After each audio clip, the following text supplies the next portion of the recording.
Je prendrai quelques minutes. Il est vrai que dans l'exposé, on ne va probablement pas entrer dans les détails pour que l'exposé ne soit pas si long.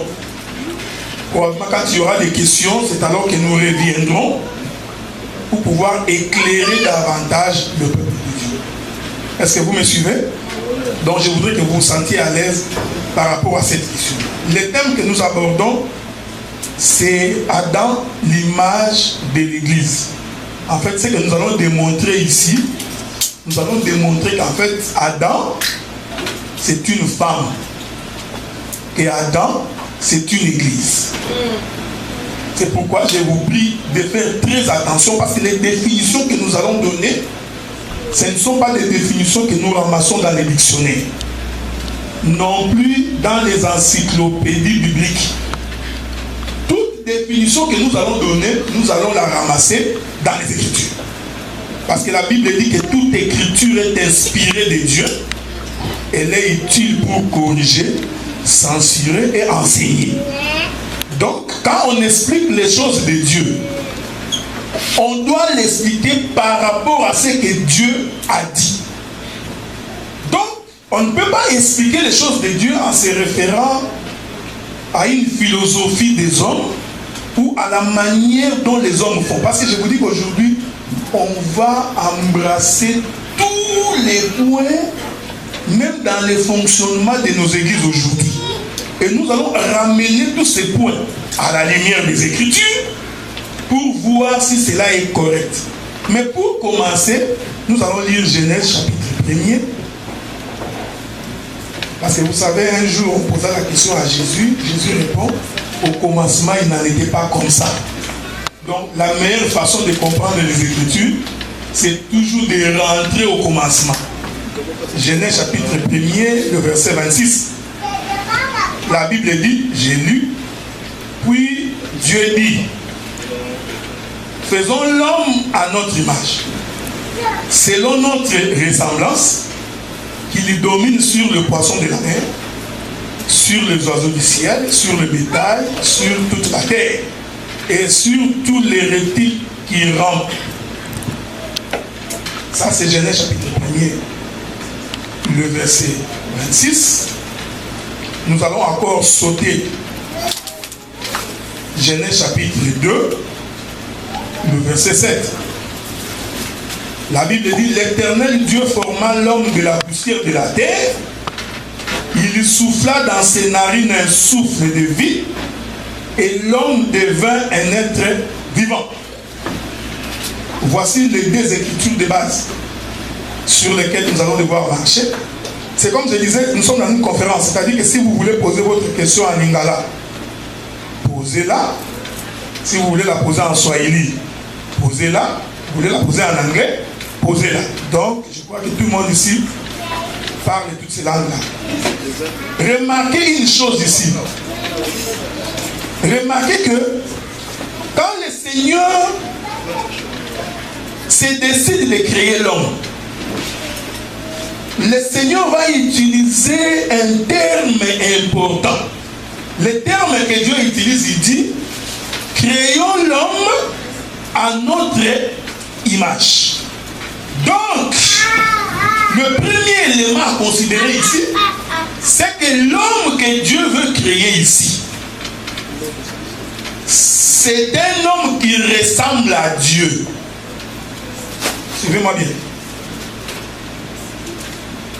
L'homme que Dieu veut créer, il dit l'homme, selon notre image, selon notre ressemblance. Donc, ça veut dire que cet homme-là doit ressembler à Dieu. Ne soyez pas étonnés quand Dieu dit créons. Beaucoup disent que Dieu était avec les anges. Non, Dieu était seul. Vous comprenez? Quand Dieu dit créons, il était seul. Parce que Dieu, quand il crée, Dieu créait avec tous ses attributs. Il est créé en tant que sauveur, il est créé en tant que libérateur, il est créé en tant que père, il est créé en tant que prophète. Ce sont tous les attributs de Dieu qui parlaient quand il disait créons. C'est pourquoi, quand vous descendez dans les versets qui suivent, vous allez remarquer que la Bible dit et Dieu créa l'homme à son image. Donc Dieu prend le pluriel qu'il avait utilisé au verset 26, quand il a dit créons, Mais quand vous descendez vers le verset 29, vous allez voir, il dit, il les créa à son image. Donc, c'est un langage biblique. C'est pourquoi j'ai dit qu'il faut faire attention, les définitions ne cherchent pas ailleurs. C'était Dieu seul qui créait, parce que l'homme que Dieu créait lui ressemblait. Mais Dieu parlait dans ses attributs, c'est-à-dire Dieu dans toutes ses manifestations. Est-ce que vous comprenez? Donc il y a des gens qui ont connu Dieu en tant que Jéhovah-Jireh, c'est toujours Dieu. Il y en a qui l'ont connu en tant que Jéhovah-Nissi, c'est toujours Dieu. Voyez-vous, quand il se présente devant Abraham, c'est le Jéhovah-Jireh. Vous comprenez? L'Éternel qui pourvoit. Mais quand il va se présenter devant Israël, c'est le Seigneur qui sauve. Ce n'est plus Jéhovah-Jireh.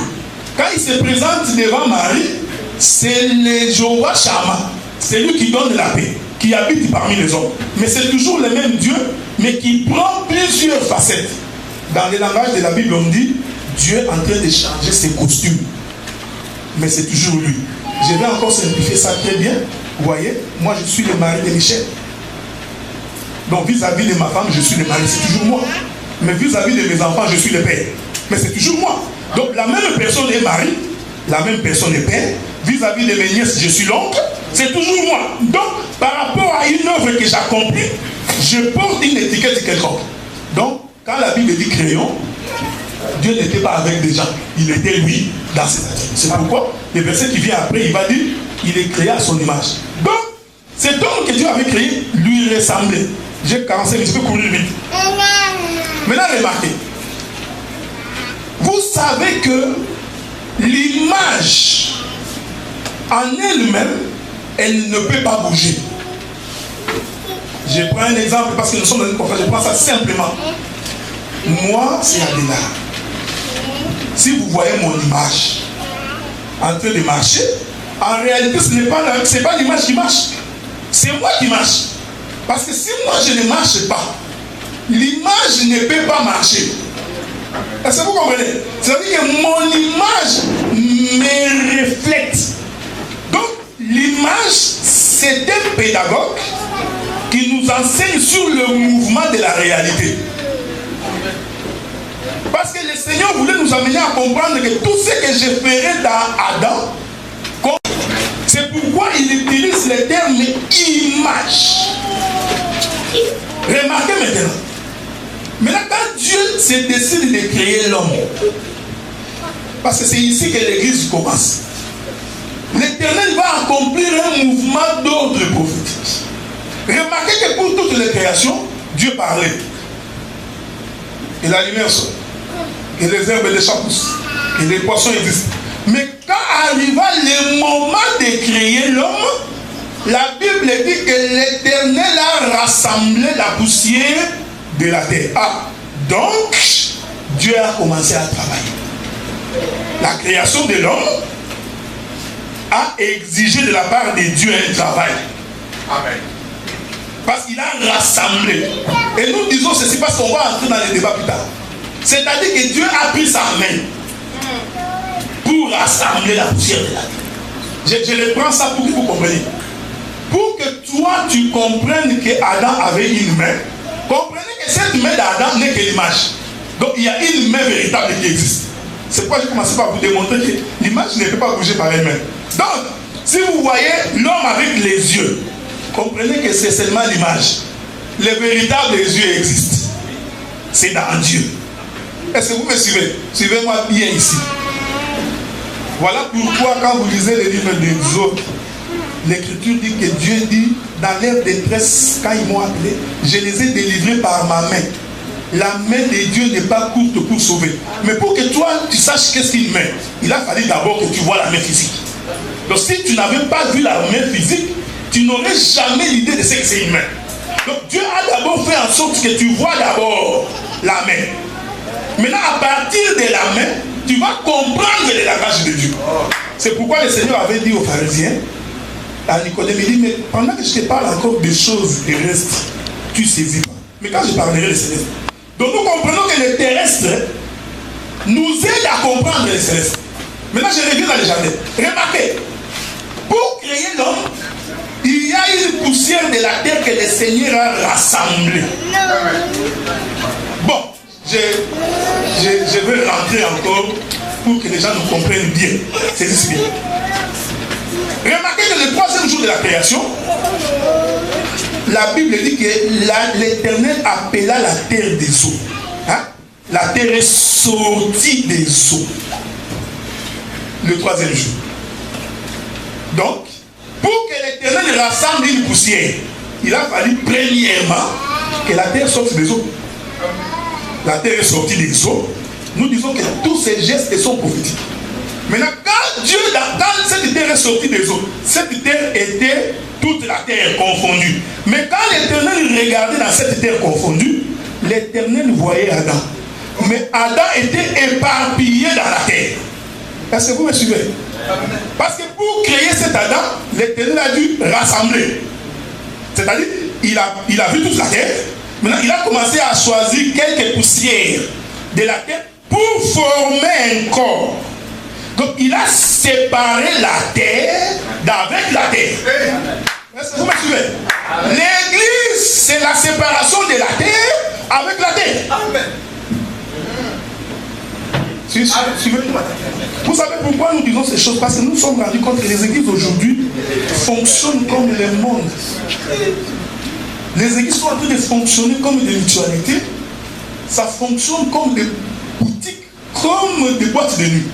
C'est pourquoi il est important que nous rentrions au commencement pour que vous compreniez comment doit fonctionner une église. Et nous disons que quand nous disons la vérité, ça dérange beaucoup. On va nous insulter. Ça, nous le savons.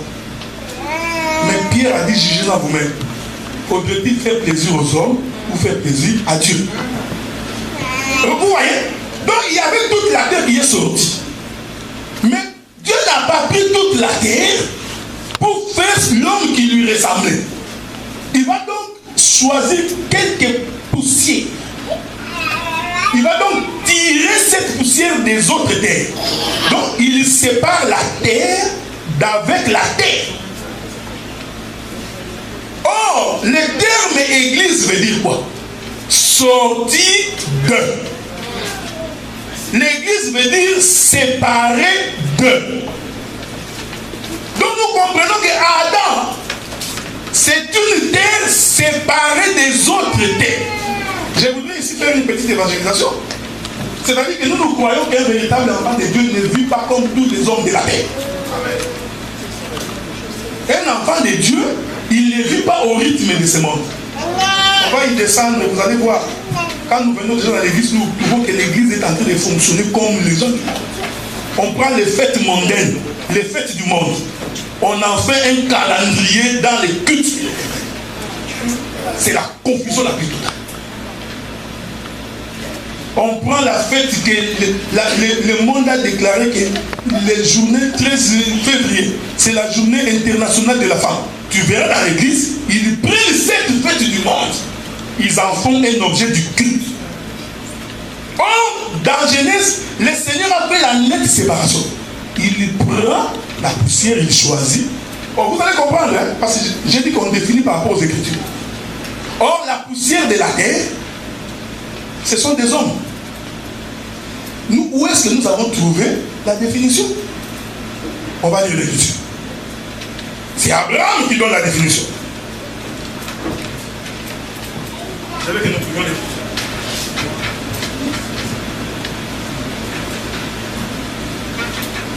Écoutez, la Bible dit, je suis dans Genèse chapitre 28, verset 14. Vous voyez, pour définir la poussière,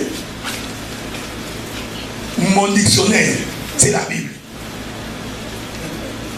Je n'ai pas envie d'aller dire, tu vois Google. Quand j'ai tapé sur Google, poussière veut dire. Non. Dieu, tout, il a défini la Bible. Regardez, Dieu a défini. Genèse chapitre 28, verset 14. L'Éternel par Abraham, il dit, ta postérité sera comme la poussière de la terre. Donc, l'Éternel dit à Abraham que les hommes, ta postérité, tes enfants, c'est de la poussière de la terre. Est-ce que vous comprenez?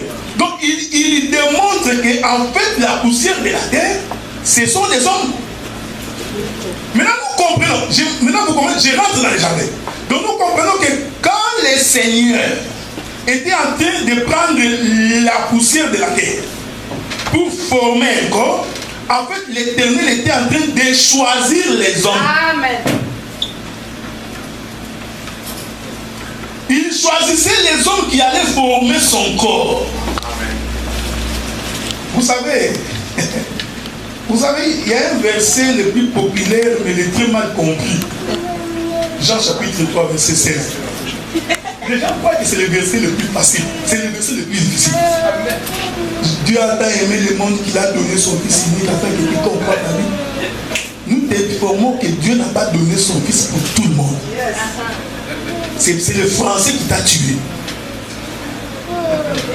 Tu vois, le français, parce que tu as lu en français. Dieu n'a pas donné son Fils pour tout le monde. Dieu a donné son Fils seulement pour les poussières de la terre qu'il avait choisies. Est-ce que vous comprenez ce que je vais donner encore d'autres témoins? Matthieu chapitre 13, verset 10. On pose la question à Jésus. Jésus, pourquoi tu parles à ces gens ici en parabole? C'est les disciples qui lui ont posé la question. Jésus, pourquoi tu es comme ça? Pas on est dehors. Tu commences à nous parler. Un homme est sorti, il est semé. Et la semence est tombée sur les cailloux. Jésus, mais pourquoi tu compliques comme ça? Écoutez la réponse de Jésus. Jésus dit, écoutez, à eux, il leur a été donné de n'écouter que des paraboles. Pourquoi? Il répond aussi lui-même. Il dit, pourquoi je les parle en parole? Pour qu'ils ne comprennent pas, qu'ils ne se convertissent pas, que je ne les guérisse pas. Mais à vous, l'explication est donnée. Mais remarquez ce que le Seigneur fait. Il répète les mouvements que Dieu a fait dans le jardin. Voyez-vous? Le Seigneur, il parlait dans la foule avec tout le monde, avec les disciples en parabole. Mais quand il voulait expliquer la même parabole, il prélevait un mot. Il prenait les disciples à côté, la poussière de la terre. Il les sépare de la foule. Est-ce que vous comprenez? Amen. Le véritable enfant de Dieu, Dieu doit les séparer de la foule. Pour lui parler dans son cœur. Vous savez, c'est pourquoi les choses de Dieu sont devenues comme les musiques, les loyenge. Et écoute, je vais encore donner notre témoignage. Remarquez que quand Israël s'est retrouvé en Égypte, je vous informe qu'Israël a souffert en Égypte. Mais pendant qu'Israël souffrait en Égypte, pourquoi Dieu, pour secourir Israël, il fallait d'abord qu'il le fasse sortir? Dieu manquait-il la capacité de frapper Pharaon en Égypte et renverser son pouvoir? Non. Mais quand tu regardes Israël en Égypte, Israël était comme tous les Égyptiens. Parce qu'ils ont vécu 400 ans. Imagine-toi, 400 ans. Bon, nos enfants ici qui sont nés ici, 400 ans plus tard, ils sont canadiens. Même ils disent ceux qui sont nés ici. Donc, quand tu les regardes, amen, ils sont canadiens. Amen. Est-ce que vous comprenez ce que je dis? Amen. Quand tu regardes nos enfants qui sont nés ici, ils sont canadiens. Ils n'ont aucun souvenir du Congo. Ils entendent ça parler, non, on est Gabonais, on est ici. Mais eux, ils sont canadiens. Mais nous, quand nous les regardons, nous les voyons congolais. Est-ce que vous voyez? Les enfants d'Israël en Égypte, quand on les regardait, c'était des Égyptiens. Mais Dieu, lui, quand il regardait l'Égypte, il voyait une terre à l'intérieur de tous les Égyptiens qu'il faut séparer avec les autres. Amen. Voilà pourquoi, pour que les cultes commencent, il faut premièrement que le Seigneur te sépare. L'exode doit avoir lieu. Tant que l'exode n'a pas lieu, ta prière est une abomination. C'est pourquoi nous disons ceci, frère. Quand dans une église, on se plaint de péché, on trouve que c'est correct. Les prédicateurs, lui, tout ce qui l'intéresse, c'est de parler des offrandes. Comprenez que nous ne sommes pas dans le modèle de Dieu. Non, si je dis ça à cette soeur-là, comme elle donne 100 $ d'offrande, elle ne va plus venir à l'église. Ce n'est pas le modèle. Nous allons te dire, même si tu t'en vas, parce que nous croyons que c'est l'Éternel qui pourvoit. Maintenant, l'Éternel, il prend cette poussière, il forme un corps qui lui ressemble. C'est ici que je vais expliquer maintenant l'église. Il forme, il choisit. C'est pourquoi les enfants de Dieu, ce sont des gens qui ressemblent à leur père. Dieu doit les choisir. Mais retenez, j'ai posé un terme important, c'est l'image. Maintenant, quand le Seigneur finit de former, nous disons, on va revenir avec l'apôtre plus tard, parce que c'est son domaine, la main de Dieu qui a travaillé, il y a une main qui a commencé à chercher la poussière. Pas toi. Non, non, pas cette poussière. Cette poussière-ci, il te tue. Elle n'est pas faite pour ces choses. Je prends ça. Est-ce que vous comprenez? Il y a des choses qui me viennent à l'esprit. Regardez. Quand Salomon construisait les temples, la Bible dit qu'il y avait ce qu'on appelait les carriers. Il y avait les carriers. Dans les carriers, là-bas, il y avait ma barre, il y avait des pieds. C'est là-bas qu'on frappait. Pour donner la forme à la pierre. Dès que la pierre a une forme, on prenait juste la pierre, on veut la poser dans les pas. Amen. Est-ce que vous comprenez ce que je dis? Pour former les corps, pour former les temples, la pierre doit d'abord être frappée, façonnée, doit prendre une forme. Quand la pierre a pris la véritable forme, elle va venir entrer dans les temples doucement, calmement. Vous voyez, si vous entrez dans une église, il y a trop de troubles. Il y a des pierres qui sont entrées sans avoir été frappées. Amen. Toutes ces choses sont spirituelles. Donc, on sépare la pierre avec les autres pierres. C'est pourquoi ces jours-là, quand Jésus est entré à Jérusalem, la Bible dit, si toi, Israël, tu ne loues pas le Seigneur suscitera des pierres qui vont me louer. Il y a des gens qui prêchent des choses qu'ils ne comprennent pas. Ils croient que la pierre dont on parlait sont les pierres qui sont dehors, là, les mabanga qu'on trouve dehors. Non! Parce que les pierres là qui sont dehors, même si on fait une jeûne de 50 jours, ils ne vont jamais louer les premiers. Les pierres sont des hommes. Qui a donné la définition? C'est l'apôtre Pierre. L'apôtre Pierre dit, vous, comme des pierres vivantes, édifiez-vous pour former un saint sacerdoce. Donc quand on disait que Soribino, beaucoup ici, il va susciter des pierres, en fait Dieu voulait dire, si Israël tu refuses de m'adorer, les peuples et les nations vont m'adorer. C'est ce qui est arrivé exactement. Israël a rejeté. Nous sommes en train de l'adorer aujourd'hui. Nous sommes ses pierres. Est-ce que vous comprenez ce que je dis? Maintenant, nous disons qu'il y a une main de Dieu. Cette main de Dieu qui avait rassemblé la poussière de la terre, c'est ce que nous appelons Éphésiens chapitre 4, verset 11. Je vais venir dans la plus tard. Toute l'église, la véritable église du Seigneur, doit marcher selon ces principes-là. On va revenir. Et nous disons que la main de Dieu a 5 doigts. Ce n'est pas moi, c'est toujours les Écritures. La Bible dit qu'ils étaient à Babylone pendant que le roi prenait la coupe. Il va voir une main qui est sortie, qui commençait à écrire. C'était la main de Dieu qui écrivait. L'Éternel Dieu a une main. Et la main de Dieu a 5 doigts. J'aime ça. On a un jour, on a attrapé la femme en flagrant délit d'adultère. Vous savez, cette histoire-là m'a toujours étonné. Cette femme, on l'a attrapée avec un homme. Mais les Juifs sont bizarres. Ils ont laissé l'homme. On a vu qu'ils l'ont attrapé en flagrant délit. C'est-à-dire qu'ils l'ont surpris avec l'homme. Mais la loi disait que quand tu attrapes un homme avec une femme adultère, tous les deux, vous les lapidez, ils meurent. Mais qu'est-ce qui s'est passé ces jours-là pour qu'on attrape la femme? On laisse l'homme. Parce qu'il pouvait aller récupérer cet homme, il les connaissait. Est-ce que vous comprenez ce que je dis? Parce que nous disons que selon la prophétie, cet homme-là, on va les récupérer. Amen. Mais comme c'était une dispensation, l'homme s'est éclipsé. On a récupéré la femme. On a amené la femme à la mauvaise adresse. Amen. Mais pourquoi ils ne l'ont pas lapidé? Ils avaient la loi, non? Ils prennent cette femme, ils vont l'amener. à la mauvaise adresse. Ils vont trouver Jésus. Il dit, Jésus, toi tu te dis prophète, non? Parce que nous savons chez nous que quand tu es prophète, il faut que tu marches sur les traces de Moïse. Parce qu'en Israël, tout prophète est dans le corps de Moïse. C'est pourquoi on dirait toujours Moïse nous a dit. Moïse nous a dit. Est-ce que vous comprenez? Cette femme, on l'a attrapée en flagrant délit. Les gens qui parlaient avaient déjà les pieds entre les mains.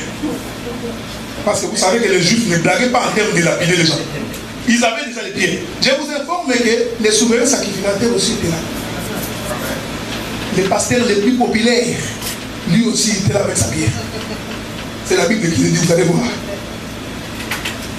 Bon, Moïse nous a dit de telles femmes. Il faut les lapider. Toi, qu'est-ce que tu dis? Le Seigneur les regarde. J'aime Jésus. Il dit, qui d'entre vous n'a pas encore commis un péché, qu'il jette la première pierre. J'avais pensé que Jésus allait s'arrêter là. Non! Jésus reprend les jardins. La Bible dit qu'il se pencha par terre. Il prit sa main. Il commença à écrire. Il commença à créer un homme nouveau. Dès qu'il s'est mis à écrire, la Bible dit que les gens qui avaient la pierre, ils ont commencé à se reprocher dans leur propre conscience. J'aime la Bible dit qu'ils se retiraient en ordre décroissant. C'est-à-dire en commençant par les plus grands. Le premier pasteur qui avait la pierre, c'est la première qui part. Il jette. Maintenant, le monde a regardé le pasteur rentrer de partir.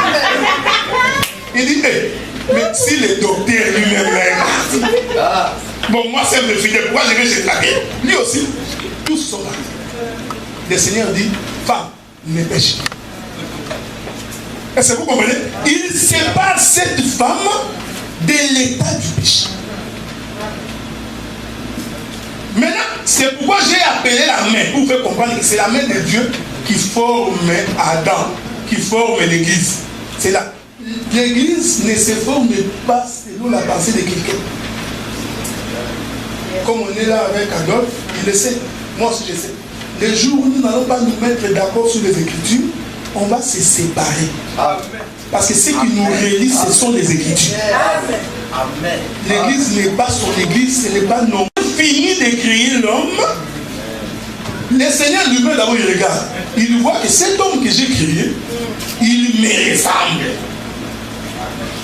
Dieu s'est rassuré que il n'y a pas un défaut. Ce que je voulais, c'est que maintenant la Bible dit que Dieu va souffler. Prophétiquement, Dieu va entrer dans un corps. Dieu n'est entré que dans un corps qui lui ressemble. Oh.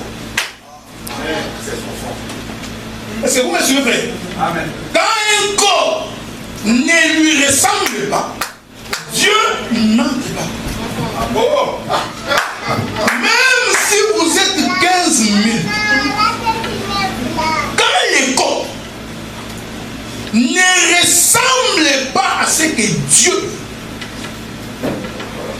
vous savez, tout ce que vous allez faire là, ce sont des bruits. Mais Dieu n'est pas dedans. Car Dieu, c'est un Dieu des principes. Je vais finir par ici avant de donner la parole. Donc, Dieu entre dans un corps qu'on appelle Adam. Bon, changeons de langage, pas le langage biblique. C'est-à-dire, Dieu entre dans une maison. Adam est donc la maison de Dieu, où Dieu est à l'intérieur. Est-ce que vous me suivez? Amen. Quand Adam donnait des noms, en réalité, c'est le souffle de vie en lui qui donnait les noms. Donc ce n'est pas Adam, c'est Dieu dans un corps qui était en train de se promener. Cette chose nous fait déjà comprendre que les créateurs allaient porter un corps et marcher sur la terre. Quand nous avons vu Adam en train de marcher, nous avons vu Dieu dans un corps qui est en train de marcher. c'était déjà une prophétie pour nous annoncer qu'il marchera sur la terre. Maintenant, prenons des éléments. Dieu qui entre dans ce corps, dans un autre langage, on dit Dieu s'est fait tabernacle. Il s'est tabernacle. Bon, où j'ai trouvé le tabernacle? Nous rentrons dans Exode. Israël est sorti de l'Égypte. Dieu, avant de commencer le culte, vous savez, Dieu est bon, hein? Il ne fait pas les choses de Dieu. Dieu ne fait pas les choses comme les hommes. Il y a des hommes, quand ils veulent commencer l'église, ils ne prennent pas soin de ce qui est important. Et c'est seulement pour toi, tu es mon ami, tu vois, on mange ensemble. Non! Dieu, il a d'abord fait sortir Israël. C'est pas moi, c'est Jean, avec les autres. On voit la nette distinction. La mer rouge a créé la vraie distinction, la séparation. Premier principe de tout enfant de Dieu, il doit être séparé du monde. Est-ce que vous comprenez ce que je dis? Il doit. Et quand tu es séparé du monde, même dans ta nature, on verra que tu es séparé du monde. Amen. Amen. Tu ne seras pas quelqu'un d'envieux, jaloux, calomniateur, mauvais cœur. Parce que Dieu, il fait ce travail-là. Il sépare la poussière avec les autres terres. Maintenant, quand ils sont sortis, écoutez ce que la Bible dit. La Bible dit pendant qu'ils marchaient, au-dessus d'eux, il y avait la colonne de nuée qui les conduisait. La colonne de nuée qui était au-dessus conduisait Israël. J'aime ça. Qu'il est bon. Écoutez, regardez. C'est-à-dire que le mouvement d'Israël dépendait du mouvement de la colonne. Amen. Donc si la colonne bouge, Israël bouge. Vous voyez, Israël devient l'image de la colonne. Amen. Dieu merci, est-ce que tu vois ça? Est-ce que vous me suivez? L'Éternel, il reprend ce qu'il avait fait dans le jardin. Créons l'homme à notre image. Donc quand l'image bouge, en réalité c'est Dieu qui bouge. Il reprend ça avec Israël. La colonne est dessus. Israël ne pouvait pas bouger si la colonne ne bouge pas. Si la colonne reste là 30 ans, Israël va rester là 30 ans. Donc le mouvement, celui qui est en bas, voilà. Celui qui est en bas, quand il voit Israël bouger, il croit que c'est Israël qui bouge. Mais celui qui a l'œil prophétique, il sait que non. Il y a une colonne qui est en train de bouger au-dessus. Nous voyons l'image en train de faire ça.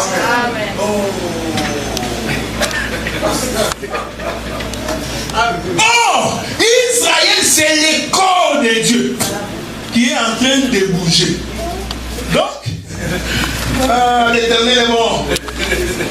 J'ai compris pourquoi l'apôtre Paul avait dit que Israël est notre calendrier. Est-ce que vous voyez ça? Amen. Donc, ce n'est pas ce que nous voyons avec les prophètes soi-disant. Vous savez, il y a un prophète qui s'appelle B. Je ne vais pas citer son nom. Demain, vous n'allez pas m'accuser au nom, atteinte à la personnalité de quelqu'un. Un prophète américain ici qui s'appelait B. Ce prophète-là, il nous met des photos. Sur la photo, on voit l'image d'une colonne là. Il dit c'est pour témoigner qu'il a Dieu. Non! La colonne, ce n'était pas pour témoigner que Moïse est son serviteur. La colonne n'était pas sur la tête de Moïse. La colonne, c'était pour expliquer les mouvements d'Israël. Donc, tu ne comprends même pas les Écritures. Tu ne sais pas la raison de la colonne. La colonne, ça nous permettait de comprendre. Israël va à gauche. Pourquoi il est allé à gauche? Non, ce n'est pas Israël. C'est Dieu qui est allé à gauche. Maintenant, nous voyons l'image aller à gauche. Bien aimé dans les Seigneurs. L'église bouge en mouvement de la colonne. Amen. C'est pourquoi quand tu veux prendre une décision dans une église, vérifie dans les Écritures.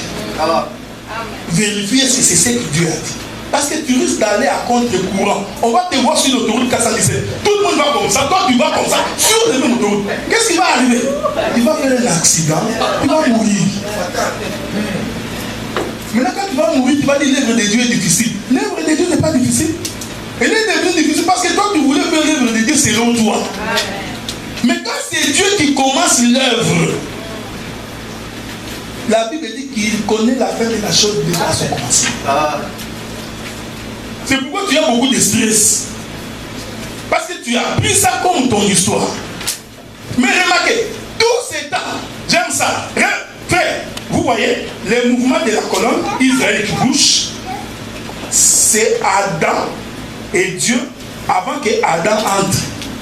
Avant que Dieu n'entre dans Adam. Il était en haut, le corps d'Adam était en bas. Maintenant, l'Éternel dit à Moïse, c'est là que je vais atterrir, hein? Bientôt.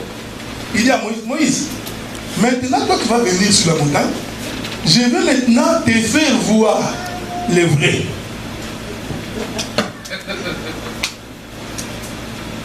Est-ce que vous voyez? Dieu voulait se faire une maison. Simplifions le langage. Dieu voulait se faire une église. Maintenant, il dit à Moïse, Moïse, l'église, ça a un modèle. C'est pourquoi il faut que tu viennes dans la montagne pour que tu voies le modèle. La Bible dit que Moïse est monté à la montagne. Il a attendu Dieu pendant 6 jours. Nous disons que tout ça, c'est politique. Pourquoi il a attendu Dieu 6 jours? Je suis en train de me demander ce que Moïse avait amené dans le chikwang et les sardines pendant 6 jours. Parce que Moïse ne savait même pas qu'il allait attendre Dieu 6 jours. Hein? Parce que Dieu avait dit monte seulement. Parce que s'il savait, il allait amener son foufou. Mais il ne savait pas. Il croyait qu'il montait et descendait. Mais il arrive, Dieu, il a fixé rendez-vous, Dieu l'attend. Il le fait attendre. Vous savez, dans les choses de Dieu, frère, il faut apprendre à attendre. Amen.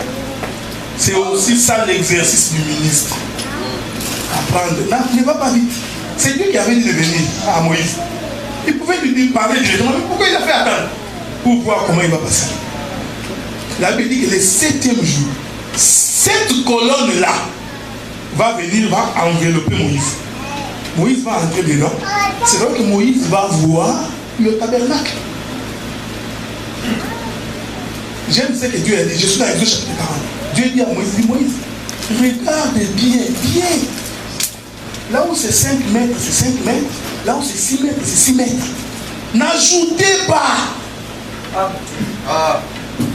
Vous savez, aujourd'hui, on fait l'œuvre de Dieu en ajoutant. Nous constatons que ces derniers temps, les gens ne viennent pas beaucoup à l'église. Et comme ils ne viennent pas beaucoup à l'église, on va commencer à organiser les agapés. On va préparer les beignets, le foufou. Comme ils savent que les Congolais aiment trop manger. Dès qu'on leur dit que non, on va manger. Regardez, frère, nous les avons invités à la table du Seigneur. Mais si on avait organisé une fête pour manger les poulets physiques, tu allais voir. Non, moi je trouve que pour que les choses de Dieu marchent, cette maman-là risque de nous fuir. On va lui donner un titre. Tu es nommée maman présidente de maman. Maintenant, quand nous vérifions les Écritures, nous cherchons maman présidente. On ne le voit pas. On pose la question, où vous avez trouvé maman présidente? Des stratégies pour conduire Dieu.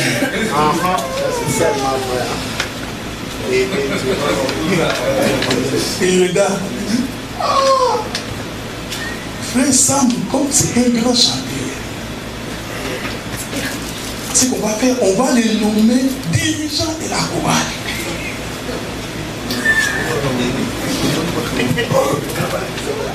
Vous allez nous excuser, hein? Parce que c'est ça l'objet de la conférence. Parce que nous croyons que cette histoire de dirigeants de la chorale est une histoire qui n'a pas de fondement dans la Bible. Nous croyons que tout enfant de Dieu est un chanteur, mais celui qui a le don de chanter peut nous conduire. Amen. Tu n'as pas le don, mais tu veux conduire. Amen. Oh non, toi, pour que tu chantes avec nous, il faut qu'on vérifie ton état d'âme. Amen. C'est quoi ça? D'abord, pour commencer, cet homme, il a d'abord cru à la parole. Parce que nous nous croyons que quand un homme croit à la parole, et que Dieu sauve cet homme est enfant de Dieu. Oh non, tu ne peux pas entrer dans notre groupe d'intercession, parce que si tu entres, on ne sait pas, tu peux nous apporter un mauvais esprit. Donc, c'est-à-dire que nous avons Dieu. Toi, tu vis avec ton démon nous influence nous. Donc, c'est que nous, on n'a pas Dieu. Parce que la Bible dit que les démons fuient devant ceux qui craignent l'Éternel. Mais aujourd'hui, c'est le contraire. Non, tu as ton démon, viens. Tu vas fuir. Somme chapitre 1er. Les méchants ne résistent pas dans l'assemblée des saints. Maintenant, quand Moïse regarde bien, maintenant Dieu dit, écoutez Moïse, je t'ai fait l'exercice de ce que j'ai fait au jardin. Avant de créer Adam, j'avais déjà moi-même l'idée d'Adam. Dieu avait l'idée d'Adam dans sa tête. Ensuite, il a projeté cet Adam sur la terre. Maintenant, il dit à Moïse, quand tu vas descendre, Moïse, s'il te plaît, fais selon les modèles. Moïse, même quand tu descends, tu trouves que les mamans sont en train de danser, de chanter. Ne sois pas emballé par les danses. Respecte les modèles. Amen. Est-ce que vous comprenez ce que je dis? Le respect du modèle, c'est ce qui fait la force des enfants de Dieu. Amen. Quand on a le modèle, on n'est pas agité. Yes. Moïse descend. Il appelle le peuple. Il dit, bon, Dieu m'a donné le modèle. Mais vous, avant de sortir de l'Égypte, vous avez pris les bijoux des Égyptiens. Parce que Dieu avait dit à vos enfants d'Israël, vous avant de sortir, allez prêt, avant de sortir de l'Égypte. Les Israéliens ont pillé les Égyptiens. Pillage automatique. Ils toquaient à la porte. Hey, toi, je t'avais vu avec les chefs des quartiers là, non? Donne. Ils donnaient. Ce sont les bijoux qu'ils ont amenés dans le désert. J'aime Dieu, frère. L'œuvre de Dieu, c'est fait avec ce que vous avez. Nous avons toujours dit que celui qui n'investit pas dans l'œuvre, parce qu'il n'a pas encore compris que, vous savez, nous, pour faire ça là, on a dépensé l'argent. Parce qu'on s'est dit que ça vaut la peine d'investir pour l'œuvre. Parce que nous savons le Dieu que nous servons. Moïse dit, donnez-moi tous vos bijoux que vous avez là. On va faire des tabernacles. On fait des tabernacles. Écoutez ce que la Bible dit. Le Seigneur va répéter le mouvement du jardin. La Bible dit, quand le Seigneur a vu qu'ils ont construit selon les modèles, la colonne qui était au ciel, qui dirigeait le peuple, en haut, cette colonne va quitter le ciel, va entrer dans le tabernacle. Vous voyez? Le Seigneur répète ce qu'il a fait avec Adam. Après avoir formé Adam, le corps, selon son modèle, maintenant l'Éternel souffle. Il entre dans Adam. Écoutez, c'est-à-dire que l'Éternel quitte le ciel, il entre dans un corps sur la terre. C'est ce qu'on appelle Emmanuel. Dieu parmi le peuple. À partir de ce moment, Dieu n'était plus au ciel comme colonne, il était au milieu du peuple, dans un tabernacle. C'est ce qui faisait la force du peuple. Dieu, mais pour que Dieu vienne habiter, le principe était simple. Construisez selon le modèle.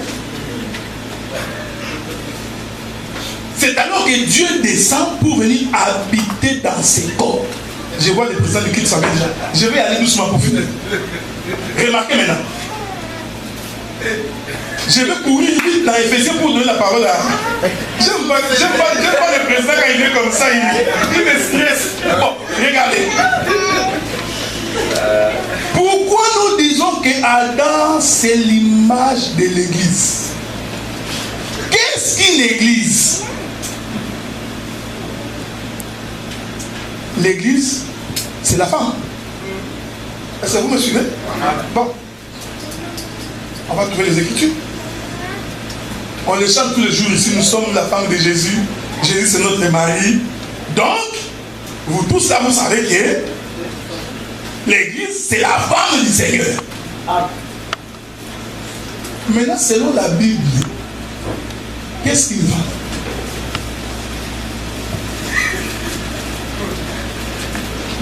pas lire l'écriture. Amen. Retenez, je vous reviens d'abord. Retenez Genèse chapitre 1er, verset 26. Je vais répéter ce qui tombe dans les l'autre. Puis Dieu dit, faisons l'homme à notre image, selon notre ressemblance. Voilà, cet homme-là était l'image de Dieu. Bon, mais comme la Bible s'explique par elle-même, on va aller trouver notre écriture.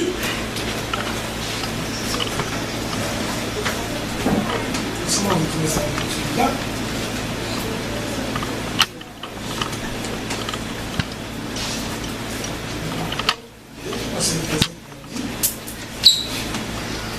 Bon, prenons les livres de...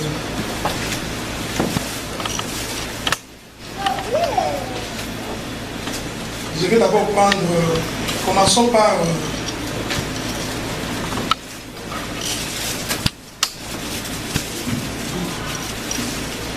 2 Corinthiens, non, Colossiens chapitre 1er, verset 15. La Bible dit, il est l'image de Dieu invisible, le premier-né de toute la création. Je vais encore trouver notre écriture que je suis en train de chercher, que je n'ai pas encore trouvé.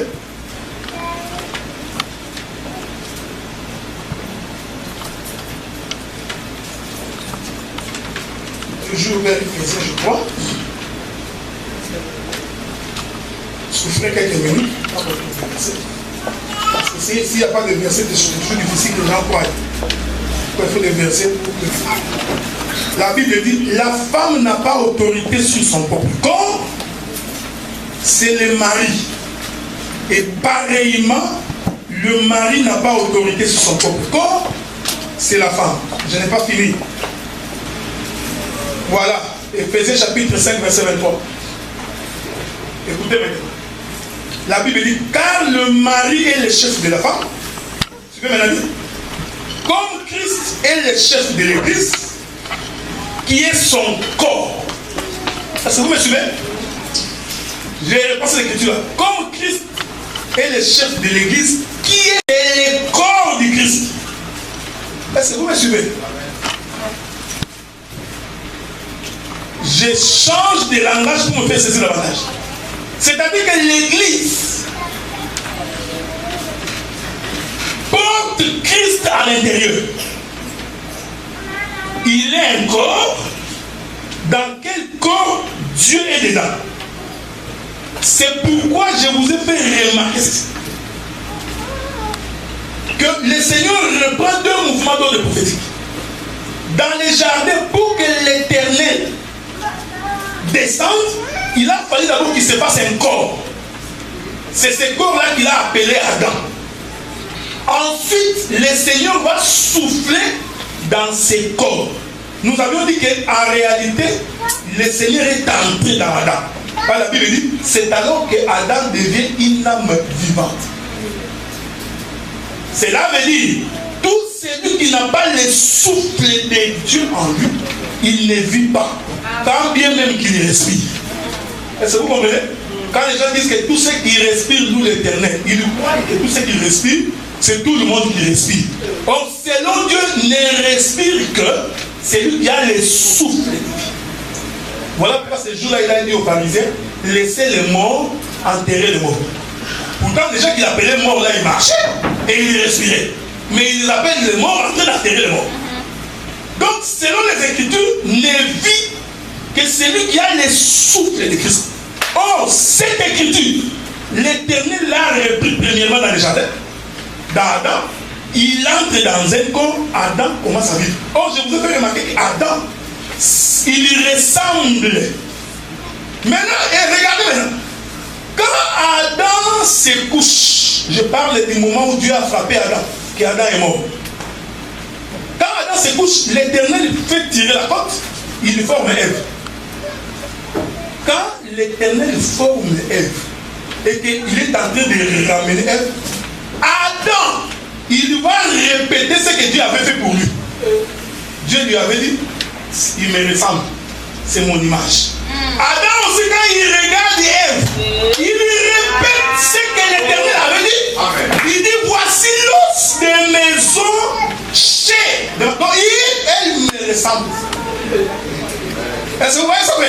Donc, la femme d'Adam ressemblait à Adam. Or, celui qui ressemble à l'homme, c'est sa femme. Amen.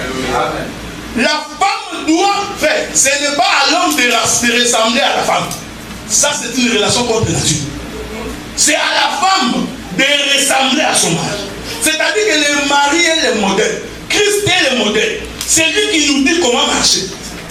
Et l'Église en tant que femme ne peut que suivre. Est-ce que vous comprenez ce que je dis? Donc l'Église n'a pas à manigancer sur les Écritures. J'ai toujours dit qu'on peut faire la compromission sur les fous. Amen. On ne fera pas la compromission sur les Écritures. Amen. Parce que la vie des hommes en dépend. Amen. Donc l'Église doit faire l'effort de vérifier est-ce que je marche selon les modèles. Donc, c'est pourquoi ici aussi, là où j'ai dit avec vous, dans Éphésiens, on démontre que le corps, l'Église qui est corps, c'est en fait le corps de Christ. Finissons, bien aimé Serge, avant de te remettre le micro, dans Éphésiens chapitre 4, verset 11.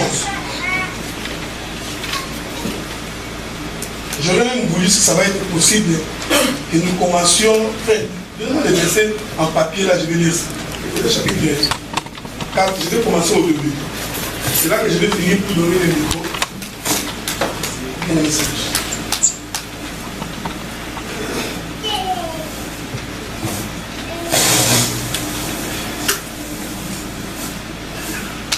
Chapitre 4. Regardez. Vous pouvez également donner pour votre information. Prenez aussi Colossiens chapitre 1er verset 18. J'ai dit ça pour vous. On parle de Christ. Il est la tête du corps de l'Église. Il est le commencement du premier d'entraînement, afin d'être en plus le premier. Il est la tête du corps. Hein? Donc pour que nous parlions du corps, on doit d'abord regarder le frère Serge là. Ça, c'est ton corps. Et ça, c'est sa tête. Amen. La Bible dit que la tête là, c'est Christ. Le corps, c'est l'Église. Or, vous allez remarquer, c'est là où j'ai toujours dit que les scientifiques ne peuvent pas nous contredire. C'est là où vous allez remarquer que le corps ne peut pas bouger s'il ne reçoit pas les commandements de la tête. Amen. Tu vois, quand tu fais ton pied comme ça, toi tu crois que c'est toi qui fais. Non, l'ordre est venu du cerveau. C'est le cerveau qui a dit bouge là. Est-ce que vous comprenez ça? Alléluia. Ah, frère Dieu, merci. Ah, donc quand tu bouges ta main, en fait le commandement vient de la tête. Mais pourquoi Dieu a-t-il fait cela? Pour que tu comprennes que toi, femme qui es corps, tu n'as pas de direction à donner. La direction vient de Christ. Voilà pourquoi dans les modèles doctrinaux, il faut que la doctrine témoigne de la révélation. La doctrine ne peut pas être contredite par la révélation. Tu prêches la doctrine, la révélation dit autre chose, la doctrine autre chose. Je vais vous dire, je vais vous scandaliser, frère. Quand nous entrons dans une église, nous trouvons une femme en train de prêcher. Nous comprenons qu'il n'a pas compris la révélation. Parce que la doctrine doit refléter la révélation. Vous savez, frère, la première fois que la femme a prêché, c'était dans le jardin. Ah oui. Ah oui. C'est pourquoi j'ai toujours dit qu'il faut rentrer au commencement. Le premier prédicateur d'Ève, c'était Adam. Dieu avait dit à Adam, tu mangeras de tout, sauf l'arbre. Quand Dieu disait à Adam, il disait les Écritures. Ève n'était pas encore créée. Ève n'avait jamais écouté Dieu. Ces choses sont prophétiques. C'est ça la révélation. Quand il va être manifesté, c'est Adam qui va commencer à enseigner. L'enseignement, frère. C'est Adam qui met à Ève, il dit, assis-toi ici, je vais t'instruire. Voilà pourquoi Paul dit, dans toutes les assemblées de Dieu, quand vous voulez vous instruire, femme ou mari, posez la question à votre mari. Il enseigne. Mais regardez quand le diable est venu. Pourquoi le diable n'est pas allé voir Adam? Parce qu'il savait que cet homme est assis dans le fondement des Écritures. Il va vers Ève. Regardez, Ève avait aimé le fruit sans avoir mangé. Il dit, c'est beau à regarder, bon à goûter. Il n'a même pas encore goûté et il savait déjà que c'était bon. Et Mais c'est pour ouvrir les yeux. Et Adam a écouté cet enseignement. C'est comme ça que nous sommes en train de dire. C'est Paul qui le dit. Il dit là. Il dit, il est la tête. Pourquoi le Seigneur n'a pas dit que la femme, que Christ est le blanc? Pourquoi il dit que c'est la tête? Parce que c'est la tête. Vous savez, nous faisons des choses pour faire plaisir aux autres. Or, le commandement vient de la tête et c'est la tête qui dit, va à gauche, va à droite. Vous comprenez ce que je dis? Faisons un peu d'exercice. Quand le mari dit va à gauche, va à gauche. C'est une doctrine pour nous faire comprendre que quand Christ dit à droite, ne pose pas la question, qu'est-ce qu'il y a à droite? Toi, va à droite. Maintenant, quand tu vois un membre qui n'obéit plus au commandement de la tête, comprenez qu'il y a une paralysie. C'est-à-dire quoi? Le sang ne circule plus. Le sang ne circule plus dans le corps. Oh frère, écoutez, ce qui fait la force du corps, c'est la circulation du sang. Voilà pourquoi le Seigneur, quand il a versé son sang, c'était pour témoigner que l'Église vivra par la puissance de l'homme Christ. Donc quand une Église ne suit plus les modèles des Écritures, c'est une Église paralysée. Amen. Ah oui. J'ai fini par réfléchir.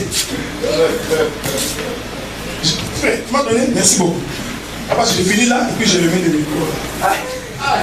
Hébreux chapitre 4. Le verset 9. Je suis devenu vieux. Oh! Je commence par le verset 9. Hébreux chapitre 4, verset 9. Oh! Qu'est-ce qui signifie qu'il est monté, sinon qu'il est aussi descendu dans les régions inférieures de la terre? Celui qui est descendu, c'est le même qui est monté au-dessus depuis les cieux, afin de remplir toutes choses. Il a donné les ailes. C'est ici que maintenant j'explique les 5 doigts de la main de l'Éternel quand il formait l'homme. Regardez. Il dit, il a donné les ailes comme apôtres, les autres comme prophètes, les autres comme évangélistes, les autres comme pasteurs et docteurs. Si vous regardez, vous verrez, ils sont au nombre de 5. Écoutez ce que Paul continue de dire. Il dit, pour le perfectionnement des saints, en vue de l'œuvre du ministère et de l'édification du corps de Christ. Vous voyez, je vous ai expliqué ici que le corps de Christ, c'est l'Église. Donc, Paul démontre que pour qu'une Église soit édifiée, elle doit recevoir le concours de tous les 5 ministères. Amen. C'est ce qui fait la force. C'est-à-dire qu'on doit voir dans l'Église les prophètes qui parlent. Quand je dis prophète ici, je ne parle pas de celui qui a les dons de prophétie. C'est une chose différente. Donc les dons de prophétie, Dieu m'a dit, il faut te marier demain. Ça c'est un don. Je parle du ministère. Ça c'est ce que beaucoup de gens ignorent. Tu vois qu'il se dit prophète. Tu es prophète du don ou du ministère. Il ne sait pas faire la différence. Mais quand il se met à parler, on comprend qu'il n'a pas le ministère prophétique. On doit voir les doctorats en train de fonctionner parce que les doctorats donnent les détails. Les petites virgules dans les Écritures, les doctorats donnent ça. Toi, tu es en train de lire. La Bible te dit Jésus est arrivé dans un puits étant fatigué du voyage. Toi, tu passes. Tu te dis, c'est seulement un verbe.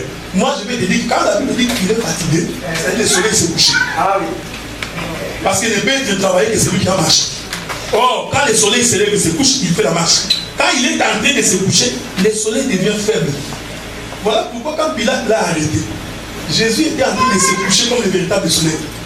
On dit, mais ce n'est pas lui qui guérissait les malades. Mais là, il paraissait comme un faiblard. C'était le soleil qui se couchait. Est-ce que vous comprenez ce que je dis? Nous devons voir l'apôtre. L'apôtre, parce qu'on va en parler ici. Ce n'est pas celui qui fait beaucoup des églises. Mauvaise définition de la Bible. Oh non, parce que tu as ouvert 3-4 églises, tu es devenu apôtre. On va te poser la question. Barthélemy, qui est apôtre, il a ouvert l'église. Dans ta Bible, Thomas est apôtre. Citez-nous l'église de Thomas. Même Pierre, il est resté à Jérusalem, là où on avait laissé. Il n'est même pas parti faire une église quelque part. Donc l'apostolat, c'est pourquoi on voit des gens qui avaient commencé évangéliste. Il est passé ici, il a fait une assemblée, il monte, il devait passer. On ne monte pas les grades dans le ministère. Donc il faut commencer par l'évangéliste, parce que l'évangéliste, c'est le fait de l'époux. Lui, c'est un enfant qu'on doit envoyer. L'évangéliste, c'est pas le fait des courses. On prend l'évangéliste. C'est lui qui fait le marketing de Jésus. Tiens! Il doit être l'homme le plus populaire dans l'église. Vous comprenez? Et les docteurs ne peuvent pas envier l'évangéliste. Parce que c'est ça sa grâce. Lui, quand il sort dehors, il côtoie les gens facilement.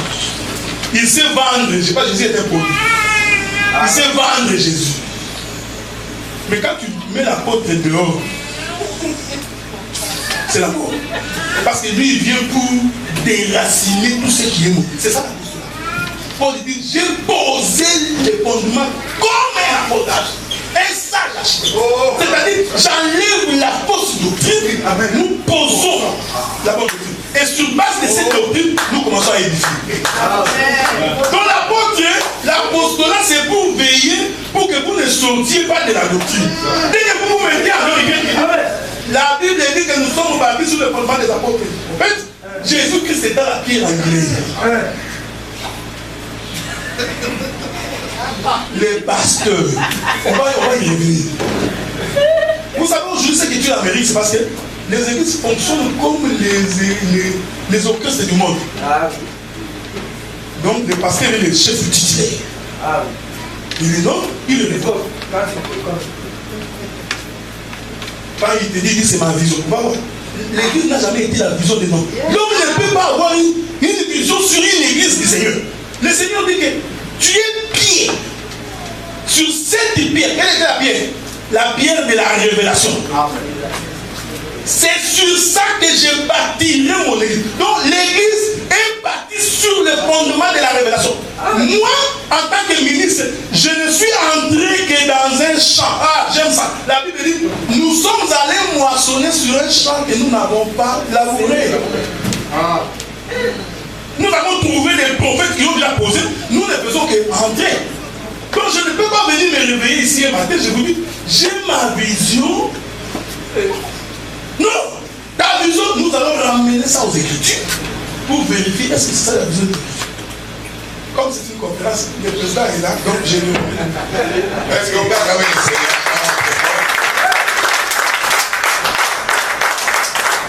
En tout cas, je vous présente mes excuses. Ok, moi c'est maman Nina. Maman Nina.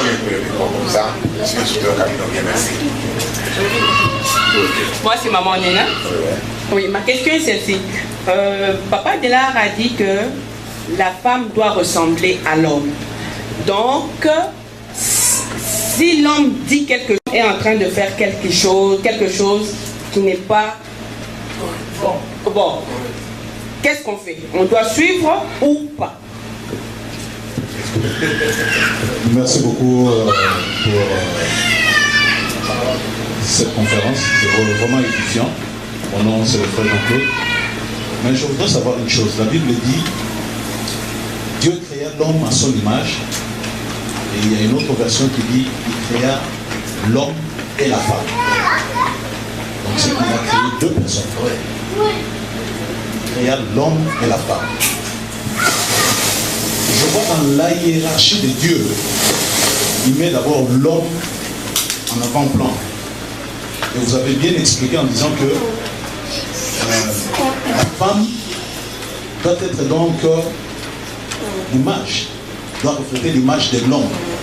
Comme l'homme donc est en train de refléter, c'est que Dieu, en donnant l'exemple de la nuée, donc c'est la nuée qui s'est déplacée, hein, et l'homme aussi donc s'est déplacé si la nuée s'est déplacée. Israël s'est déplacé si la nuée s'est déplacée.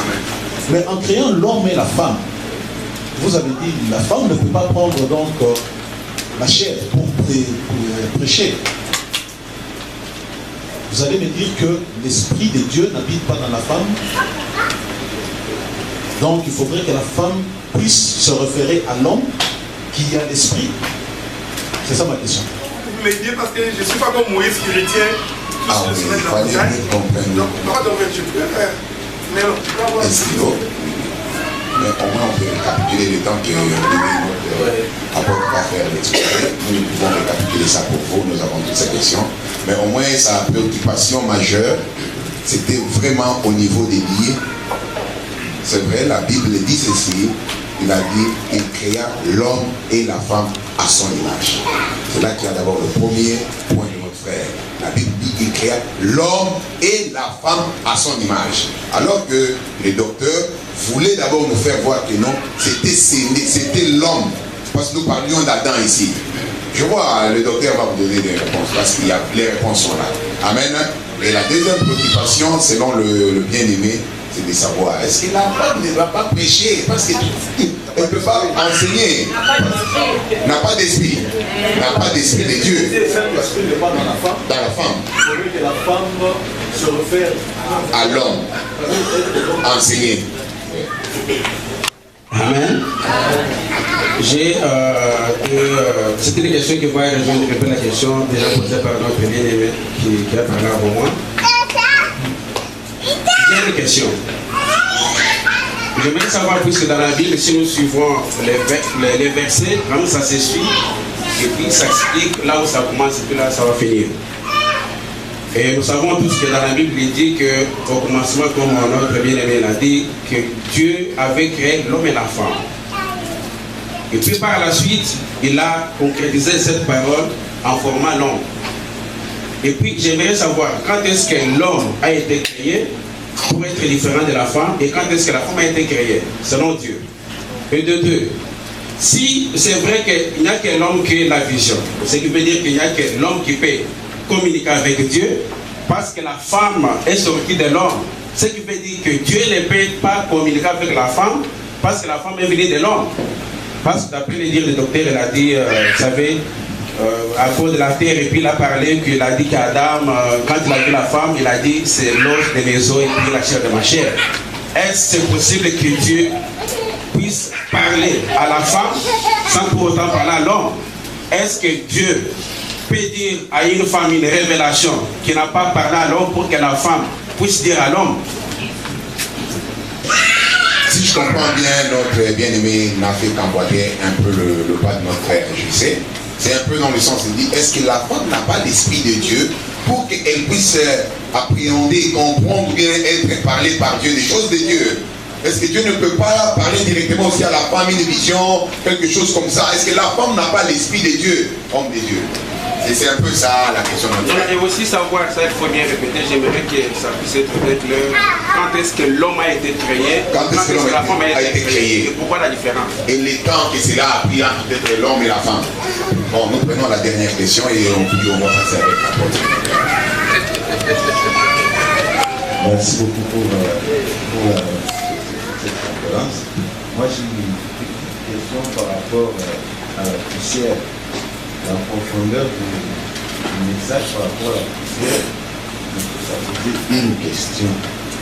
Peut-être oui, une question. Est-ce que la poussière ne peut être corrompue par la poussière? Parce que dans le jardin, on a vu que les serpents est passé par elle pour aller vers la terre. Je dirais, si vous pouvez nous parler un peu plus, c'est comme une question, mais si vous pouvez élaborer là-dessus. Parce que le diable est passé par Ève pour aller chez Adam.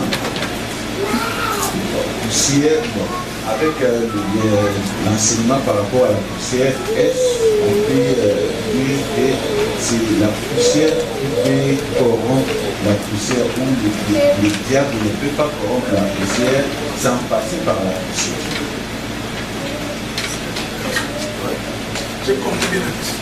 Il faut laisser le temps aux gens pour poser des questions et les répondre aussi. Parce que nous n'avons plus le temps. C'est pas comme ça? Ok. Je voulais juste ajouter un peu de ce que le docteur vient de dire.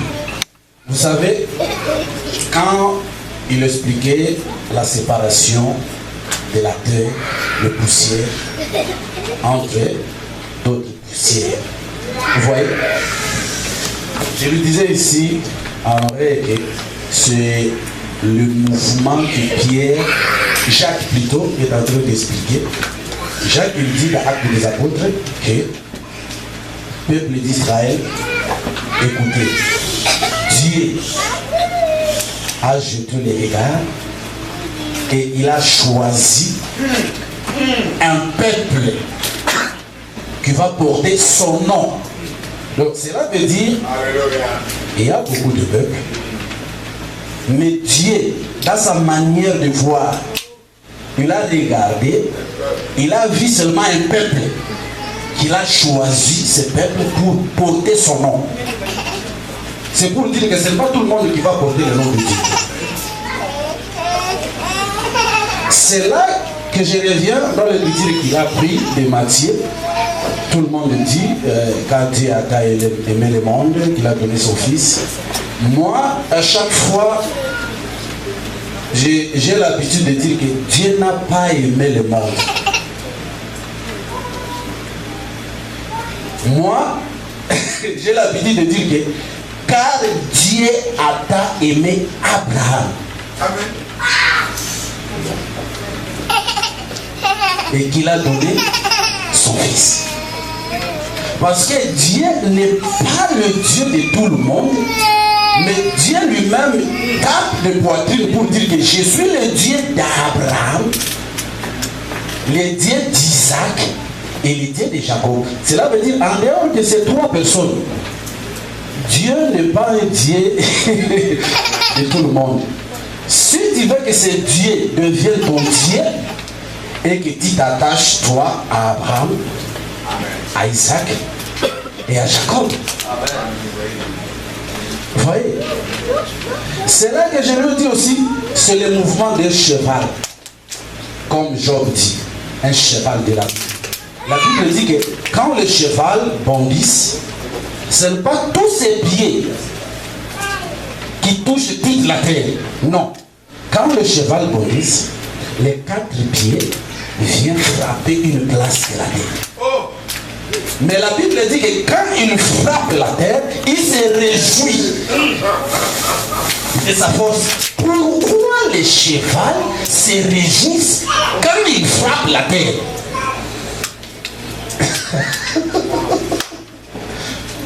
Vous voyez?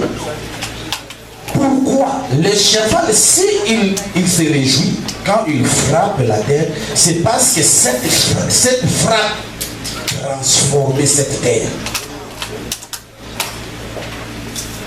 Vous voyez? C'est pour dire que, donc moi je vais parler un peu terre à terre, c'est pour dire que si tu es un enfant de Dieu, tu es déjà frappé de Dieu. Donc la manière dont tu vivais auparavant, il faut que cette manière change. Amen. C'est pourquoi je vous dis que l'église, ce n'est pas les 4 murs ici. Ça, ce n'est pas l'église. Parce que le docteur vient de nous dire ici, la Bible témoigne que l'église, c'est le corps de Christ. Amen. Donc cela veut dire l'église, c'est toi et moi.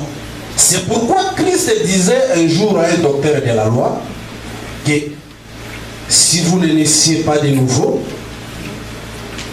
vous n'y entrerez pas.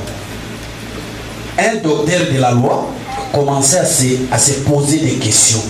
Il faut que je rentre encore dans le ventre de la mère. Et Jésus lui dit que tu es un docteur de la loi. Tu ne sais pas ces choses. Ce qui est né de la chair est chair. Ce qui est né de l'esprit est esprit. Amen. Amen. Donc, cela veut dire, si toi tu es encore né de la chair, tu n'entreras pas. Et tu n'es pas l'église de Dieu. Est-ce que vous me comprenez? Cela veut dire, pour que tu sois l'église de Dieu, il faut que vous naissiez de l'esprit. Amen. Il faut que vous naissiez de l'esprit. La naissance de l'esprit, c'est passer par le chemin du baptême. Amen. C'est pourquoi la Bible dit que à tous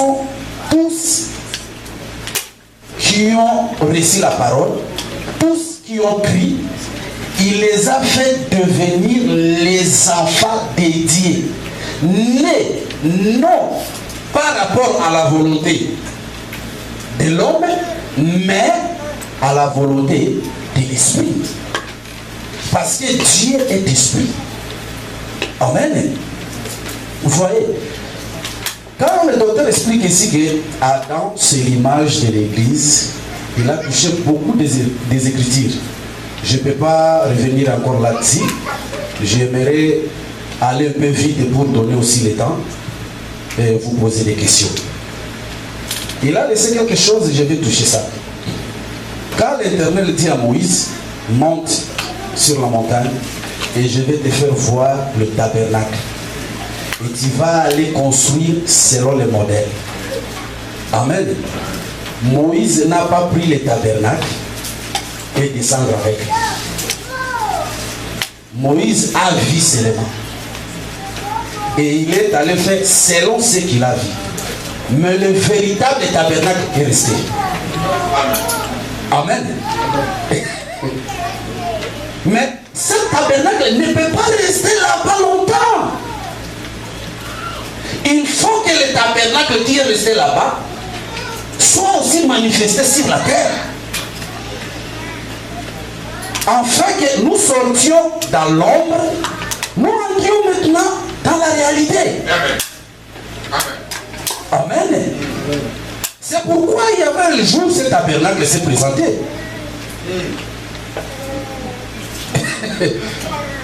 Vous voyez, ce tabernacle s'est présenté. Ce tabernacle marchait. Venait devant un homme qui baptisait les gens. Et quand ce tabernacle se présentait devant cet homme, comme Dieu, tout ce temps-là, cherchait sa maison, parce que tout ce temps-là, Dieu n'avait pas une maison. Maintenant, ce jour-là, la maison se présente. Il faut maintenant Dieu quitte les lieux où il était pour venir maintenant habiter dans cette maison. C'est pourquoi Salomon, dans sa prière de dédicace, quand il dit que non Seigneur, si quelqu'un est malade, il jette son regard sur cette maison. Ce n'est pas cette tabernacle que Salomon a construit. La maison dont Salomon parlait, c'était le corps du Seigneur Jésus-Christ. C'est ça la maison de Dieu. Parce que quand il s'est présenté, la Bible nous dit que sous forme d'un colombe, et cet esprit descend sur lui. Amen. Amen. Jean lui-même témoigne que c'est lui qui m'a envoyé et il m'a dit ceci: si je vois la maison et je vois l'esprit tel qu'il va entrer dans cette maison, il faut que je témoigne que la maison c'est celle-ci. Amen. Donc la maison de Dieu, c'est tout un nom qu'on appelle Seigneur Jésus-Christ. C'est lui, l'église de Dieu. C'est par là que j'ai l'habitude de dire que quelqu'un ne peut pas dire que non, je fais mon église. Non.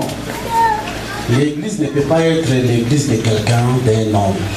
L'église, c'est l'église de Dieu. Amen. Donc, si tu marches dans ce modèle, tu vas marcher avec Dieu.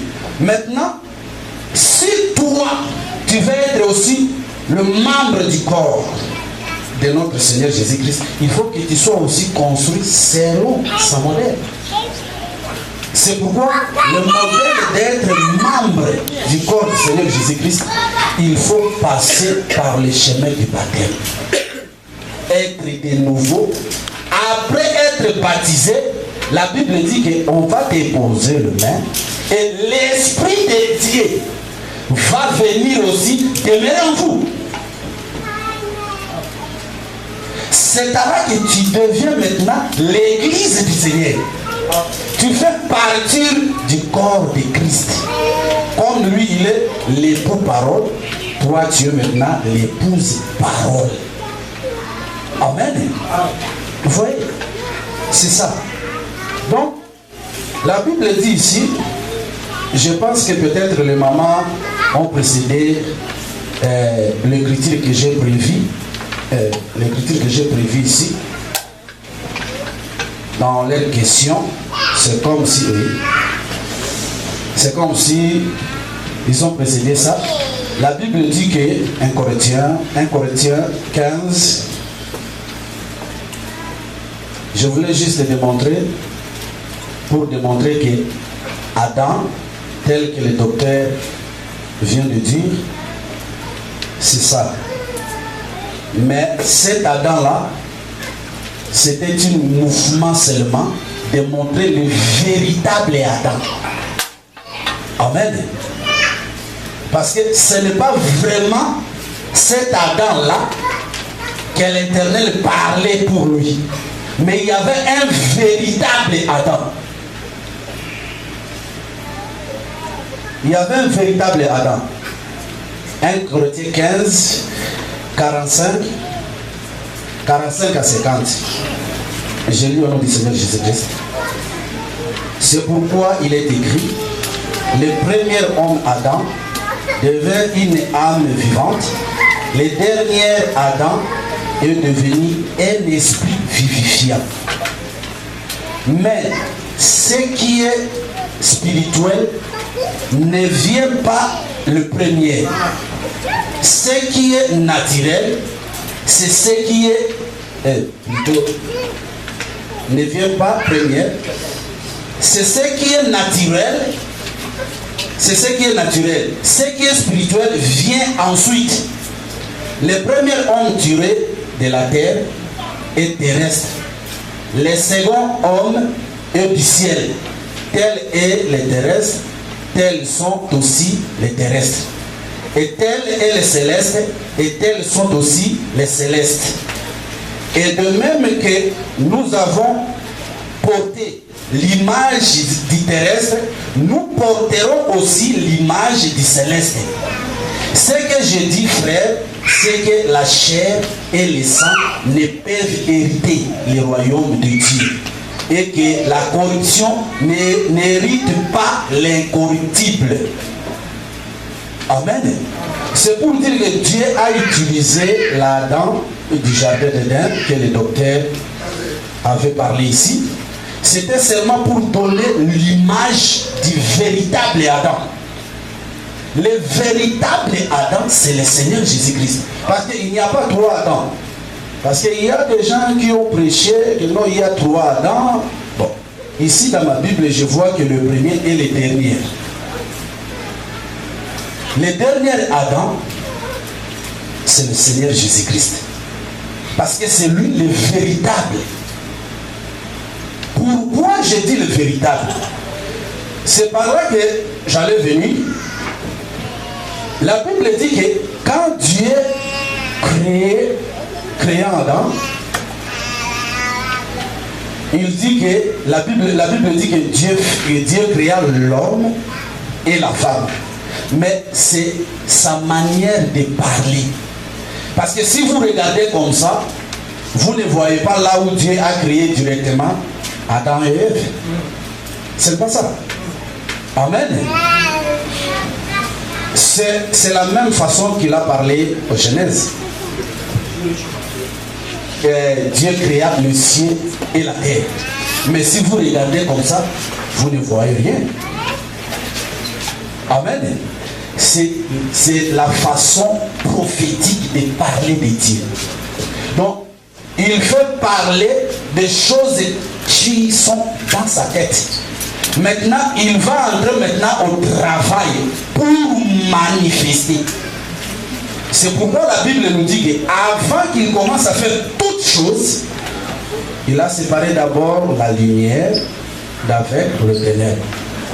Et Dieu appela la lumière jour et des ténèbres nuit. La Bible dit qu'il fit un soir et un matin, c'est fini. Le premier jour, c'est alors que Dieu a commencé à manifester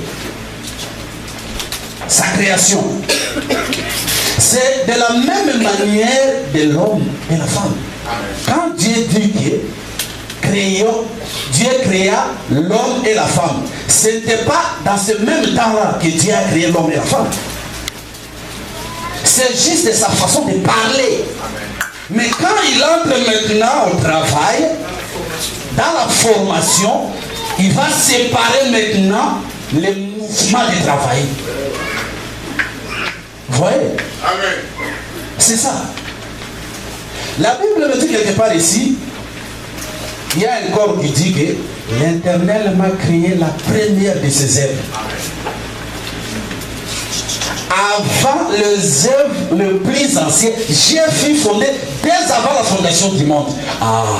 Cela veut dire avant cet corps, avant que Dieu vienne créer la complémentarité de cet corps, il a créé d'abord, premièrement, ce corps. Amen. Or, cet corps-là, c'est le corps de notre Seigneur Jésus-Christ, qui fut créé dès avant la fondation.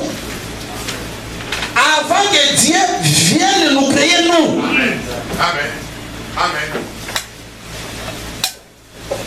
Amen. C'est ça, la différence. Dieu peut dire ici que non, il dit des choses à la fois. Ne pensez pas que non, il a fait ces deux choses à la fois. Non. C'est sa manière seulement de parler, de présenter ce qu'il va faire. Amen. Vous voyez? Donc on est là juste pour démontrer aux gens qu'aujourd'hui, l'église, ce n'est pas ce que nous appelons l'église. L'église, c'est toi et moi. Parce que nous avons crié au Seigneur, nous avons été baptisés par son nom, et maintenant nous portons sa marque sur nous. Amen. Amen. C'est alors que nous devenons maintenant l'église, le corps du Seigneur Jésus-Christ. Vous voyez? C'est pas, si vous voyez comme ça 4000, vous dites que non, l'église, non. Ça, ce n'est pas l'église. Pour scandaliser peut-être d'autres personnes qui voient seulement les 4000 comme ça et disent mon église, non. L'église, c'est des personnes, parce que l'église, quand cette église va être enlevée, ce n'est pas cet hangar qui va être enlevé. Vous voyez? Ce n'est pas cet hangar qui va être enlevé, mais c'est des personnes qui portent la marque du Seigneur. Amen. C'est pourquoi quelqu'un ne peut pas dire que mon église, non. Même moi qui vous prêche ici, je ne peux pas dire que mon église. Parce que comme on travaille avec le docteur ici, quand ces mauvais esprits viennent chez lui pour commencer à dire que mon église, on se sépare calmement, doucement, avec amour. Je vais lui dire seulement que non, mon bien-aimé, je vois que tu as choisi un autre chemin. Moi, je vais aller dans un autre chemin. Toi, tu vas continuer seul. Moi, je vais continuer avec la Bible. Vous voyez? C'est ça. Parce que l'amour, c'est quoi? L'amour, c'est de dire la vérité à ton frère. Ce n'est pas cajoler quelqu'un. Vous voyez, bon, on est de frères, nous sortons de loin. Non. Non. Ce n'est pas ça. Ce n'est pas ça. Et dans l'église, c'est moi que l'Éternel m'a appelé au ministère. Parce qu'il y a des gens, oh, je vais faire mon ministère. Non.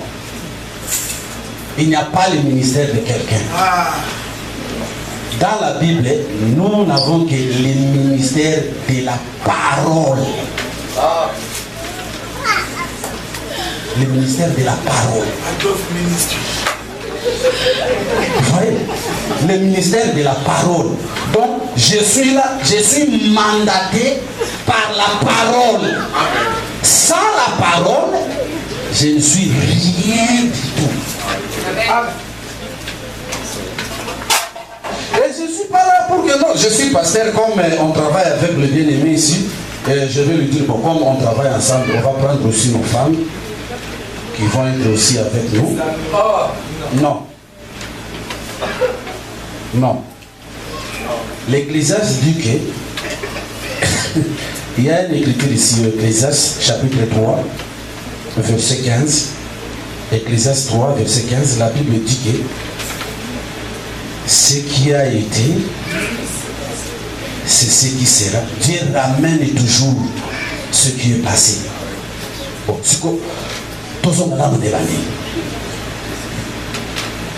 Au commencement, Dieu, en réalité, n'a pas parlé à la femme. Dieu a donné ses instructions à l'homme. Amen. Amen. Je saute. On vient dans le sacerdoce lévitique. Moïse, Aaron avait aussi des filles dans sa maison. Mais pourquoi pas quand l'Éternel disait à Moïse que tu vas prendre Aaron ton frère avec ses fils, pourquoi pas Dieu dit aussi, n'a pas dit aussi à Moïse que non, tu vas prendre aussi des filles de ton frère Aaron pour les consacrer ensemble afin qu'ils prennent la charge de ma maison. Parce que Aaron avait aussi des filles dans sa maison. Mais Dieu a dit que tu vas prendre Aaron ton frère et ses 4 fils. Pas tout le monde. Parce qu'il y a des confusions parmi les questions qui sont posées ici. Parce que quand le docteur parle de la femme, il n'a pas dit que dans la maison, ma femme aussi a ses droits. Quand elle a une bonne conseil à me prodiguer, je vais accepter. Mais dans les choses de Dieu ici, pour se tenir ici, Dieu de la chair, et commencer à prêcher au peuple de Dieu, cela ne lui a pas donné. Amen. C'est la vérité. Amen. Donc, jusque-là, je suis contre avec les mamans? Non! Cela ne lui a pas donné de se tenir debout ici et commencer à prêcher. C'est pas moi qui dis ça. C'est Paul qui dit ça. Dans 1 Timothée chapitre 2. C'est pourquoi à partir de cela que Paul donne la différence entre Adam et Ève. Il dit que la femme ne peut pas prendre de l'autorité. Cela veut dire se tenir ici pour prêcher, c'est de prendre l'autorité. Or, cette autorité, Dieu n'a pas donné ça à une femme. Dieu a donné cette autorité à l'homme de se tenir devant la foule et de parler de sa part. Donc, toi, ma femme, reste calmement sur le banc et écoute seulement et dites Amen.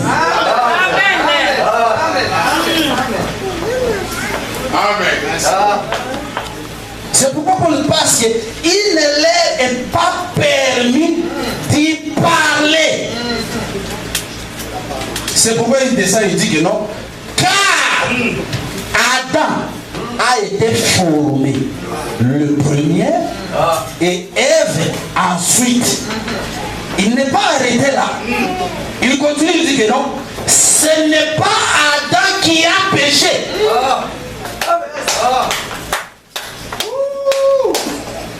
Ce n'est pas Adam qui a péché. J'entre directement pour répondre. Ce n'est pas Adam qui a péché. Vous voyez?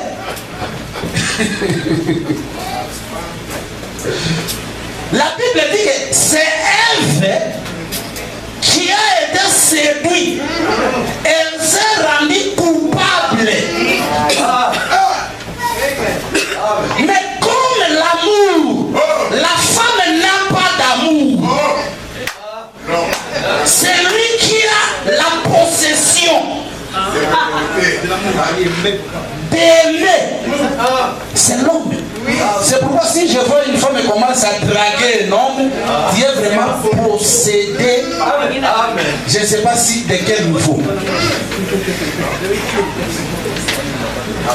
C'est ça que dit la Bible. Juge 9. Les arbres étaient allés oindre le roi. Les arbres sont allés devant la vigne. Il dit à la vigne, vigne, toi viens règne sur nous. Donc, à d'autres manières, c'est les femmes qui sont allées chercher un homme. Toi viens règne sur nous. Mais la vigne dit non, je ne peux pas laisser ma vigne qui réjouit Dieu pour venir régner sur nous. Les arbres qui parlent. Les arbres qui parlent. Alors tu vas aller à l'extérieur si tu vas commencer à dire les arbres parlent. Ce n'est pas des arbres physiques que tu vois. C'est la manière de parler de la Bible. Vous voyez? Donc, il n'est pas permis à la femme de se tenir debout devant l'ensemble de Dieu pour prêcher. C'est l'abomination. Ce n'est pas nous, c'est la Bible. Maintenant, Adam a vu que cette femme a péché déjà. Si je n'interviens pas, certainement elle va mourir. Moi, j'ai été créé afin que quand la femme va pécher, je vais accepter de porter ses péchés sur moi. Parce que si moi je porte ses péchés, Dieu ne peut pas la tuer.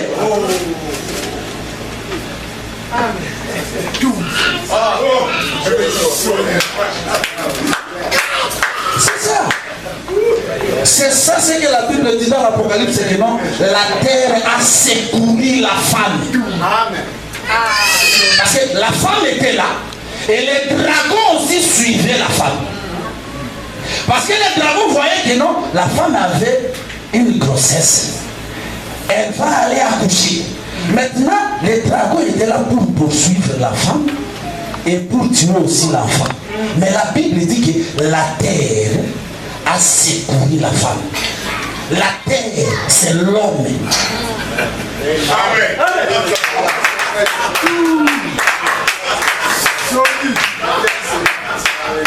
La terre, c'est l'homme. La Bible Masia